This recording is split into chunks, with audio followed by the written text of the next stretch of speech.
Maka buah dari ketaatan selanjutnya adalah walahadainahum siratan mustaqim, karena keinsyafan, dan insyaf itu mudah mendapatkan ilmu.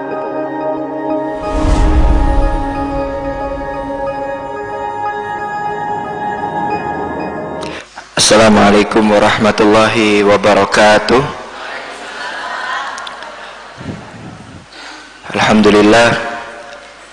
Alhamdulillahilladzi hadana lihadza wa ma kunna linahtadiya laula an hadana Allah.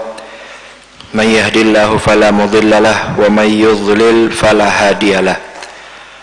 Asyhadu an la ilaha illallah wahdahu la syarikalah wa asyhadu anna sayyidana Muhammadan abduhu wa rasuluh la nabiyya ba'dah.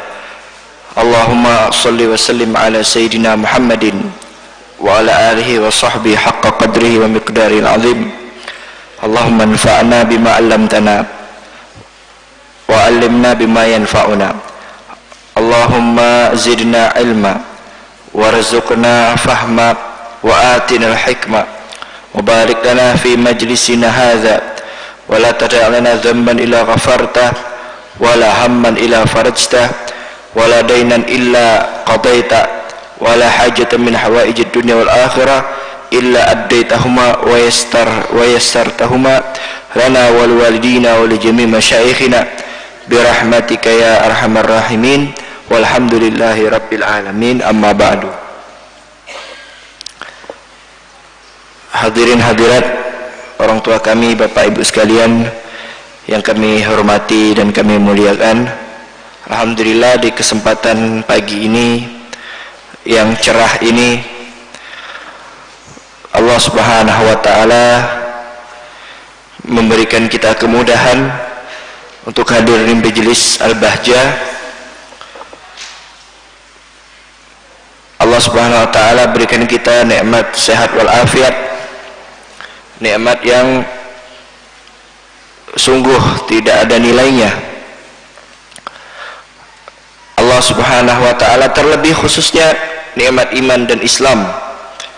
Makanya lah Habib Utsman bin Yahya, salah seorang mufti Betawi, mengatakan tidak ada sesuatu yang lebih bernilai, lebih berharga daripada nikmat iman dan nikmat Islam. Maka apapun yang Allah Subhanahu wa taala berikan kepada kita, baik berupa jasmani maupun berupa rohani, dari segala nikmat yang Allah yang kita dapatkan, maka semuanya itu akan sia-sia, tidak ada nilainya, tidak ada harganya kalau tidak dibarengi atau tidak ada nikmat iman dan Islam sama sekali. Sebaik apapun dia, sebanyak apapun amalnya dia, kalau tidak ada iman dan Islam sebagai syarat diterimanya amalan tersebut, maka amalan kebaikannya itu tidak akan berbuah manfaat untuknya di akhirat.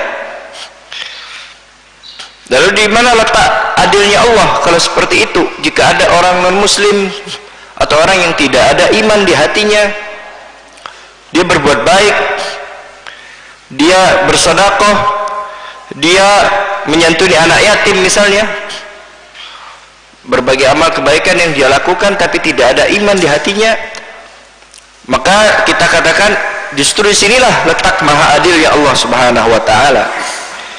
Tidakkah kita ambil ibrah kalau ada orang dia sarjanawan, dia mendapatkan gelar sarjana S1-nya atau gelar pasca sarjananya, dia ikutlah universitas atau kampus, dia ikuti segala kegiatan akademik, dia ikuti silabus pendidikannya, kurikulum pendidikannya, semua dia ikutin dari semester 1, semester ganjil, semester genap, segala makalah dari dosen dia kerjakan, KKN dia ikuti, PKL semuanya dia ikuti, sidang skripsi pun dia mendapatkan predikat cum laude, saking istimewanya. Tapi ternyata dia ada satu yang tidak dia lakukan, yang tidak dia laksanakan. Apa itu? Registrasi. Jadi dia ikut kuliah tuh ikut-ikut saja, masuk kelas, masuk semester ini, masuk, semuanya dia ikutin, tapi dia tidak registrasi, dan dia tidak ikut administrasi, yang mana registrasi dan administrasi tersebut adalah salah satu syarat seseorang dianggap atau diterima sebagai mahasiswa atau mahasiswi. Maka apakah gelar sarjananya dianggap walaupun dia melakukan segala kegiatan di sekolahan tersebut? Tidak. Padahal sepele registrasi. Apa susahnya kita hanya mengisi lembar formulir lalu membayar administrasi, tapi karena orang ini tidak mengikuti, walaupun selama 4 tahun atau lebih dia masuk ke dalam pembelajaran tersebut, tapi karena dia tidak mengikuti syarat utama yaitu registrasi, maka gelar sarjananya tidak dianggap oleh kelas nasional maupun kelas internasional. Ini sebagai gambar analogi dunianya, gambaran dunia. Maka bagaimana dengan akhirat? Jika seseorang sedekah, jika seseorang menyantuni anak yatim, jika seseorang melakukan amal kebaikan lainnya yang banyak sekali dilakukan oleh orang Islam, akan tetapi dia tidak terpenuhi syarat daripada diterima amal kebaikannya tersebut, yaitu Islam dan iman, maka amal kebaikan yang dia lakukan tidak akan berbuah manfaat untuknya kelak di akhirat. Akan tetapi letak maha adilnya Allah Subhanahu wa taala, kebaikan yang dia lakukan akan dibayar di dunia sebelum di akhirat. Makanya perlu kita syukuri, perlu kita tajaddud. Ya, ulama al-salafun as-salihun selalu menganjurkan kepada jamaahnya, selalu menganjurkan kepada kita semua untuk selalu mentajaddud, memperbaharui rasa syukur atas nikmat iman dan nikmat Islam.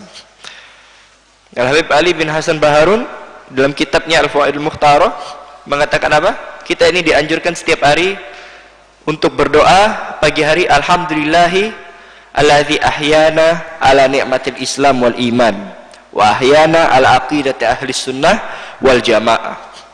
Ya Allah, terima kasih, alhamdulillah, segala puji bagi Allah yang telah menghidupkan kami ala ni'matil iman wal Islam, dihidupkan atas nikmat iman dan nikmat Islam.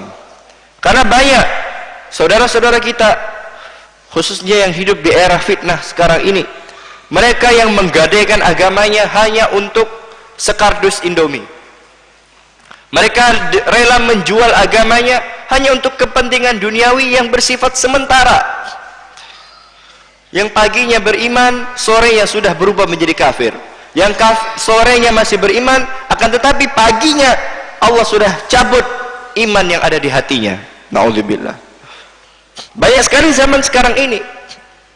Bahkan lebih parahnya lagi, banyak daripada orang Islam tapi dia tidak sadar kalau dia sudah keluar dari lingkaran Islam itu sendiri, tanpa disadarinya dan tanpa diketahuinya.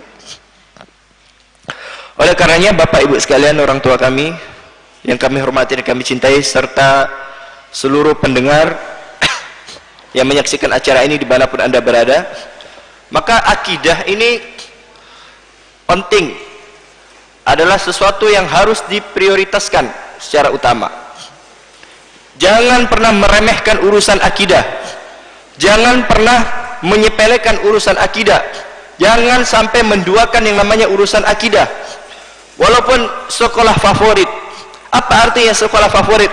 Akan tetapi anak cucu kita di situ diajarkan untuk jauh dari Allah, jauh dari Rasulnya. Apa artinya sekolah yang luar biasa dengan segudang prestasi yang dimiliki sekolah tersebut, akan tetapi anak cucu kita, keluarga kita di sekolah tersebut diajarkan untuk durhaka sama orang tuanya.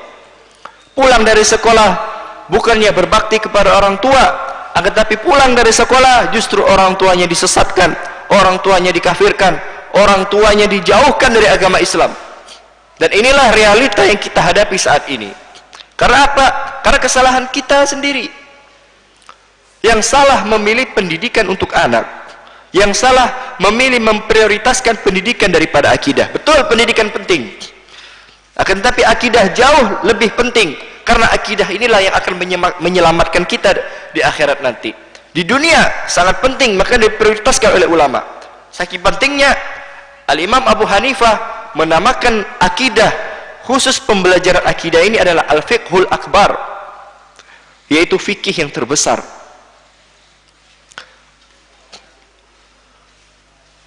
Bapak Ibu sekalian, di bulan Rajab ini kita sudah memasuki yang namanya bulan Rajab, bulan yang mulia dan dimuliakan oleh Allah Subhanahu wa taala. Allah Subhanahu wa taala berfirman dalam Al-Qur'an, a'udzubillahi minasyaitonir rajim, inna iddatash syuhuri indallahi 12 syahran fi kitabillah yauma khalaqas samawati wal arda minha arba'atun hurum. Yang artinya sesungguhnya Allah Subhanahu wa taala, sesungguhnya Allah menciptakan di sisi Allah terdapat 12 bulan di mana Allah Subhanahu wa taala menciptakan langit dan bumi. Di antara 12 bulan tersebut terdapat 4 bulan yang Muharram yang dimuliakan oleh Allah Azza wa Jalla. Bulan haram itu adalah 3 secara berurutan, adapun 1 secara terpisah. 3 yang secara berurutan yaitu bulan Rajab, bulan Sya'ban dan bulan Ramadan. Allahumma barik lana fi Rajab wa Sya'ban wa ballighna Ramadan. Ya Allah, berkahilah kami di bulan Rajab dan Sya'ban ini dan sampaikanlah kami di bulan Ramadan. Amin ya rabbal alamin. Adapun 1 bulan yang terpisah yang lainnya, bulan haram, yaitu bulan Muharram. Tentunya banyak sekali ulama-ulama as-salafun salihun yang menjelaskan tentang keutamaan atau fadilah bulan Muharram ini, bulan haram ini, termasuk diantaranya yaitu bulan Rajab ini. Maka banyak sekali amalia-amalia yang sudah ditulis, yang sudah dijelaskan, yang sudah diajarkan dari generasi ke generasi. Dari zaman Islam pertama masuk ke Indonesia, dari zaman Wali Songo, lanjut diajarkan oleh mereka ke generasi berikutnya. Para habaib mengajarkan kepada anak cucunya, para kiai mengajarkan kepada murid-muridnya. Artinya amalia-amalia yang terjadi di bulan Rajab ini semua itu diajarkan dari orang alim ke orang alim ke orang alim, bukan dari orang bodoh diajarkan ke orang bodoh. Apa buktinya? Buktinya amalia bulan Rajab tersebut sampai sekarang masih dilaksanakan oleh sebagian besar kaum muslimin. Kalau seandainya amalia bulan Rajab ini diajarkan oleh orang bodoh atau orang yang tidak mengetahui, yang tidak memiliki pengetahuan sama sekali, maka tentunya amalia bulan Rajab yang dilaksanakan oleh mayoritas kaum muslimin saat ini mungkin hanya bertahan 20 tahun atau 30 tahun saja. Tapi kita lihat sudah 3 abad lebih daripada 300 tahun semenjak tahun 1770 atau 1780 Masehi sampai sekarang amalia bulan Rajab masih dilestarikan dan diamalkan oleh sebagian besar kaum muslimin. Jadi di mana letak bid'ahnya? Di mana letak salahnya? Kalau kita hanya melaksanakan amalia bulan Rajab tersebut hanya karena kita mengamalkan riwayat-riwayat dhaif. Sementara sebagian kaum muslimin hanya bisa menyalahkan kita. Padahal kita melaksanakan ibadah tersebut, melakukan amalan tersebut karena kita mendengarkan guru kita dan guru kita memaparkan dalil-dalil yang ada dalam ajaran syariat Islam. Sementara Islam tidak mengajarkan untuk saling menghina, sementara Islam tidak mengajarkan kita untuk saling mencerca, sementara Islam tidak mengajarkan kita untuk saling mengejek sesama muslim. Disinilah Al-Fakir tegaskan tadi, akidah harus diprioritaskan, akidah harus diutamakan. Jangan sampai kita menyepelekan akidah. Kita sekarang ini hidup di masa yang namanya ghazwul fikri, yaitu perang pemikiran. Kita diadu, golongan A diadu dengan B, golongan B diadu dengan golongan C, sehingga pecah. Pernah kita suatu kota malam minggu kemarin, kita sampai di satu kota di mana satu kota itu dulu majelisnya rame, masyarakatnya akur dan tentram. Tapi sekarang tatkala malam minggu kemarin malam hari kemarin kita sampai, apa yang terjadi? Malah ada pengkubuan di kota, di kampung tersebut. Sehingga ustadznya curhat, bagaimana ini Habib solusinya? Kita kepingin menyatukan lagi, kita kepingin tidak ada saling menghina, saling menghardik, saling mencerca. Kita kepingin akur satu sama lain. Karena ini hanyalah ranah khilafiyah. Khilafiyah itu gimana? Yang mau melakukan silahkan, yang tidak mau melakukan silahkan. Yang penting tidak saling mengejek, yang paling tidak saling sesat menyesatkan. Bahkan lebih parah lagi, kita dengar seorang anak hanya berbekal ilmu yang sedikit, baru dengar 1 jam 2 jam duduk di majelis, dia sudah berani menyesatkan atau mengkafirkan orang tuanya sendiri. Padahal orang tua yang sudah mengasuhnya dari kecil, yang sudah membesarkan dia sejak dari dalam perut 9 bulan, melalui pasca kelahiran yang syarat dengan kematian. Tapi inilah balasan. Apakah ini balasan seorang anak kepada orang tuanya?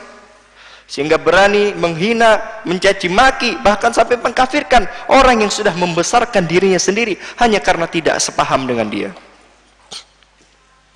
Oleh karenanya, orang tua kami, saudaraku sekalian dan pemirsa dimanapun Anda berada, maka dalam sekarang ini harus dibuat target, harus ada sesuatu yang diutamakan, yang diprioritaskan, yaitu pendidikan akidah Ahlus Sunnah wal Jamaah Al-Asy'ariyah, khususnya kepada keluarga kita dan generasi kaum muda. Apalagi bulan Rajab ini, di samping amaliyah bulan Rajab yang selalu diributkan setiap tahun, sampai sumpek kita dengarnya itu. Ini setiap tahun. Belum Syaban. Nanti Syaban ada lagi. Malam nisfu Syaban itu bagaimana? Ini amaliyah. Ramadan lebih lagi. Ribut tarawih.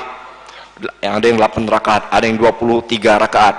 Nanti ada lagi yang udah 8 rakaat, ada yang 2 kali salam. Ada yang 8 rakaat 1 kali salam. Terus macam-macam udah amaliyah-amaliyah yang lainnya yang diperselisihkan. Lalu di bulan Rajab selalu identik yang namanya kejadian Isra Mi'raj. Nah, ini yang kita tekankan. Yang mana Isra Mi'raj ini adalah kejadian untuk menguji iman, ilmu dan akal. Ini disusupi pelajaran ini biasanya di kampus-kampus, di universitas atau di dunia akademik, yang mana mereka lebih mengutamakan, lebih mendahulukan, lebih memprioritaskan akal dulu, ilmu baru iman. Padahal agama Islam lebih mendahulukan iman dulu, baru ilmu, baru akal. Jadi kalau bertentangan akal dengan iman, Islam lebih mendahulukan iman daripada akal. Jangan dahulukan akal daripada iman. Kalau ada sesuatu ajaran yang bertentangan, kontradiktif antara akal, ilmu dan iman, lalu kita mendahulukan iman, mendahulukan akal, maka iman rusak, maka Islam rusak. Kalau Islam sudah rusak, habislah kita. Tapi kalau kita mengikuti ajaran agama Islam, yaitu lebih mendahulukan iman, baru kemudian akal, maka insya Allah di samping iman kita terjaga, solusi pun kita dapatkan. Karena apa? Karena banyak syariat Islam sendiri yang bertentangan dengan akal.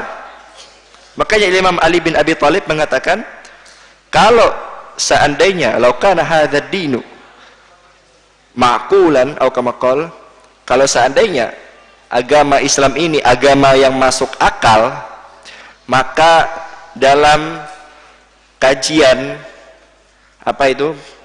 mashul khuf, santri-santri ini mengusap sepatu, ya ada khuf, namanya khuf sepatu dingin itu.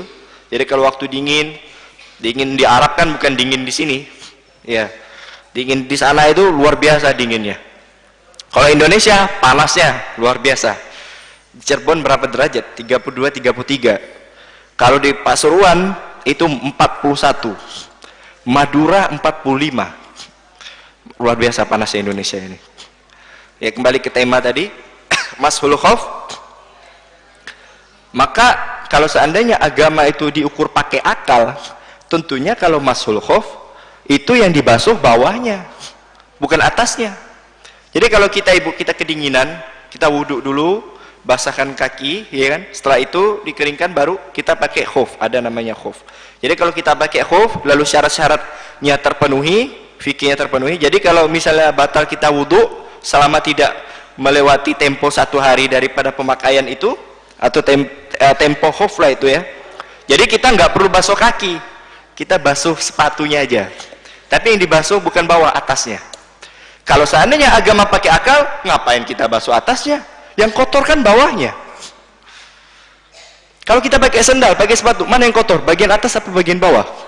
Kalau seandainya pakai akal, tentu yang dibasuh bawahnya, karena yang kotor bawah. Kenapa atas yang dibasuh? Itu kalau agama pakai akal-akalan. Tapi agama Islam tidak, syariat Islam tidak. Ada hikmahnya. Coba kalau seandainya kita mendahulukan akal, nggak masuk akal ini. Di samping kita meninggalkan syariat Islam ini, kita juga pasti akan menghina agama Islam itu sendiri. Yang mana menghina agama Islam, na'udzubillah, akan menyebabkan kekufuran seseorang keluar daripada agama Islam tanpa disadarinya. Ini sekarang ini. Lalu sebenarnya dalam ajaran Islam banyak sekali pelajaran-pelajaran atau agama yang pada dasarnya tidak masuk akal. Sebagai contoh, sholat. Sholat itu pada dasarnya tidak masuk akal. Kita ruku, iktidal, sujud, ya kan? Beribadah kepada Allah Subhanahu wa ta'ala. Kalau orang pakai akal-akalan, nggak masuk akal sholat itu. Sehingga muncullah pemikiran yang lebih mendahulukan akal daripada iman. Apa? Wah, udah, sholat itu kan mengingat Allah Subhanahu wa ta'ala. Ini pakai akal ini. Ngapain kita harus jungkir balik sholat, sujud, ruku, ya kan? Yang penting kita ingat kepada Allah Subhanahu wa ta'ala. Selesai. Aliran ini masih ada di beberapa tanah Jawa. Dan kita sudah sering ketemu sama pemimpinnya, sama ustadznya lah istilahnya itu. Kenapa? Karena mereka lebih mendahulukan akal. Coba head perempuan ini, karena perempuan, nanti ada laki-laki kalau sempat. Perempuan haid atau apa bahasanya, datang bulan lah bahasa anunya. Islam mengajarkan kalau perempuan datang bulan, maka dia tidak boleh sholat, tidak boleh berpuasa. Akan tetapi walaupun dia tidak sholat dan tidak berpuasa, riwayat daripada Sayyidatuna Aisyah, kunna nu'maru biqada'is shaum, kami disuruh, diperintahkan untuk mengqadha puasa, tapi tidak disuruh mengqadha sholat. Kalau misalnya Islam pakai akal, tentunya kalau mau qadha sekalian, puasa qadha, sholat juga qadha. Tapi kalau tidak mau diqadha, ya tidak qadha sekalian. Sebagaimana sholat tidak diqadha, puasa juga tidak diqadha. Itu kalau pakai akal. Tapi agama Islam tidak, syariat tidak. Puasa wajib diqadha, sholat tidak wajib diqadha. Pakai iman dulu kita terima, baru kita cerna apa hikmahnya. Hikmahnya apa? Di antara hikmahnya yang kita kaji dalam kitab Hikmatut Tasyri', bahwasanya mengapa perempuan disuruh mengqadha puasa daripada mengqadha sholatnya, karena mengqadha puasa itu kan gak berat ya Bu ya. Paling banyak, paling lamanya menstruasi haid itu 15 hari 2 minggu. Loyalnya biasanya 6 atau 7 hari, paling cepat 24 jam 1 hari, ya kan? Seandainya kita 15 hari tidak berpuasa, perempuan 15 hari tidak berpuasa, lalu diwajibkan untuk mengqadha. Mengqadhanya ini kan tidak harus dengan segera, boleh nyicil. Oh, bulan Syawal 3 hari, baru Dzulqa'dah 3 hari atau 2 hari, Dzulhijjahnya 3 hari, nyicil dalam waktu 15 hari, 5 bulan selesai, tidak ada berat sama sekali. Sementara kalau haid 1 hari sudah 5 sholat, perempuan 1 bulan sekali datang haid, kita hitung umumnya 6 atau 7 hari, 7 hari 1 hari 5 sholat, berarti ketika dia suci dari masa haid, ibu harus mengqadha 35 sholat sekaligus. Subuhnya, zuhurnya 4 rakaat, aduh pegel rasanya. Kira-kira berat nggak? Kalau mengqadha puasa ringan, mengqadha sholat berat 35. Ini yang 7 hari, gimana yang 15 hari haidnya itu? Tinggal dikalikan aja, berarti 75 sholat dia harus mengqadha sholatnya jika diwajibkan untuk mengqadha sholat. Tapi syariat tidak. Itu kalau kita mengukur agama Islam sesuai dengan iman, bukan sesuai dengan iman. Kita terima dulu dengan iman, baru akal akan menerima. Sekarang diajarkan bahwasanya apa manfaat hijab itu. Hijab itu tidak rasionalis, hijab itu ajaran konservatif, ajaran kolot. Sekarang ini adalah era modern, perempuan yang lebih terbuka, perempuan yang lebih terbuka, itulah yang modern. Jadi ajaran hijab itu sudah terbelakang. sudah tidak diterima lagi. Ini kata mereka. Kenapa? Tidak masuk akal. Malahan kita pernah ketemu salah seorang aktivis liberal mau dengan soknya, dengan ya Allah na'udzubillah, dengan wajah apa besok orang ini akan menghadap Rasulullah SAW? Dia memaparkan tidak wajibnya hijab, memakai hadis, memakai dalil. Ada 3 sebab kenapa zaman sekarang ini tidak wajib lagi pakai hijab. Waktu itu anak nyusup aja. Pas ada tanya jawab, saya udah ngangkat tangan duluan, tapi nggak dikasih sama moderatornya. Mungkin udah ketahuan mungkin. Pengen tahu gimana orang ini ngobrol. Ya Allah, mangkel rasanya. Padahal syarat Islam terima dulu dengan iman. Apa faedah hijab tersebut? Mengapa perempuan diwajibkan untuk berhijab, untuk menutup auratnya? Karena hijab atau pakaian muslimah ini tidak lain dan tidak bukan untuk melindungi, menjaga martabat dan kemuliaan wanita tersebut. Jadi Islam itu adalah ajaran yang memuliakan wanita. Tidak itu malah mengekang wanita, malah itu menghina wanita. Zaman sekarang ini zaman terbuka. Maaf, yang lebih telanjang itulah yang lebih modern. Kalau seandainya diukur lebih telanjang itu yang lebih modern, maka binatang jauh lebih modern daripada manusia. Karena sebelum pakaian ditemukan, binatang sudah telanjang duluan. Itu kalau diukur pakai akal. Tapi lihat perempuan, apa hikmahnya? Allah Subhanahu wa taala menyuruh kita wa qulil mu'minati yaghdhudna min absarihinna wa yahfazna furujahunna sampai akhir ayat, disuruh menundukkan pandangan, memakai hijab, ya kan, wala yadribna, dan tidak menampakkan perhiasannya. Kenapa? Itu untuk menjaga kemuliaan wanita tersebut, menjaga kehormatan wanita tersebut, menjaga kemuliaan wanita tersebut. Sebagai analogi yang gampang, seandainya ada 2 perempuan, maaf, sama-sama cantik, sama-sama mempunyai perhiasan, dan sama-sama mempunyai bawa barang yang mewah. Apa yang dibawa mewah? Misalnya handphone, smartphone-nya, iPhone, Samsung, entah apalah namanya. Lalu yang satunya memakai hijab, memakai pakaian muslimah, tidak menampakkan lekuk tubuhnya. Sekarang ada jilbab tapi merek jilbab tapi bentuknya jilbab, lekuk tubuhnya kelihatan. Saya dulu pernah di sini, di mana, di pom bensin itu ada perempuan, saking ketatnya, maaf, kelihatan auratnya. Akhirnya saya tegur, mbak kalau pakai hijab bagus, luar biasa, masya Allah bagus, tapi lebih baik lagi jangan sampai kelihatan lekuk tubuh, sehingga kalau duduk auratnya kelihatan. Kesian yang belakang, yang lihat, yang belum menikah itu kesian, yang nggak bisa jaga pandangannya. Apa dia bilang? Udahlah Pak Ustadz, yang masuk neraka kan saya, biar saya aja yang masuk neraka, Pak Ustadz saja yang hidup di masjid, yang ngaruh. Ya. Akhirnya saya jawab, lah ibu, mbak waktu itu enggak tahu udah menikah benda. Ya semoga Allah berikan hidayah gampangan. Waktu itu pakai apa rompi ya, pakai jaket lah gitu. Ibu kenapa pakai jaket gitu, ya kan? Dia bilang takut kepanasan. Apa Ustaz? Takut hitam. Ini kena cahaya aja ibu udah takut panas, takut hitam, takut panasnya. Cahaya matahari akhirat 70 kali lipat daripada cahaya ini. Dicelup lagi kayak teh poci. Masih bisa tahan? Kan begitu. Tadi ngomong apa? Hijab. Seandainya ada perempuan yang satu muslimah menutup auratnya,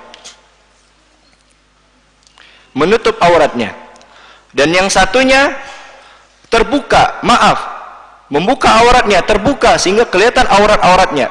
Saya bertanya, lalu dia berjalan, 2 wanita ini berjalan, lalu di pojok jalan sudah ada laki-laki yang siap menggodanya atau mengganggunya. Saya kepingin bertanya, kira-kira di antara 2 wanita ini mana yang akan diganggu dan digoda duluan? Apakah wanita A yang menutup auratnya dengan hijab yang sempurna, atau B yang membuka auratnya sehingga kelihatan lekuk tubuh dan perhiasan yang digunakannya? Mana yang akan disiksa duluan? Mana yang akan diganggu duluan? Tentunya yang diganggu duluan adalah wanita yang membuka auratnya.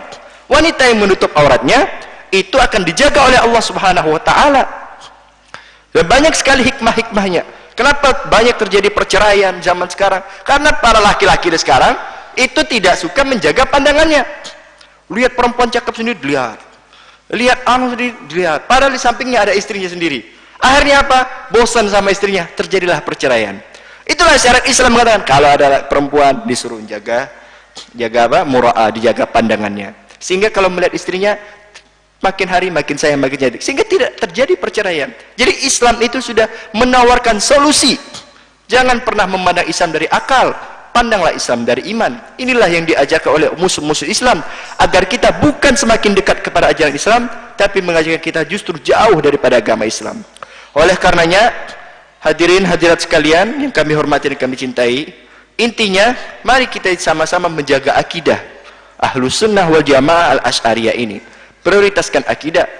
Jangan pernah menyepelekan yang namanya akidah. Hadir terus majelis taklim, hadir terus pengajian agama. Insya Allah kalau misalnya kita berbicara tentang hikmah-hikmah apa syariat Islam ini mau 3-4 jam nggak selesai.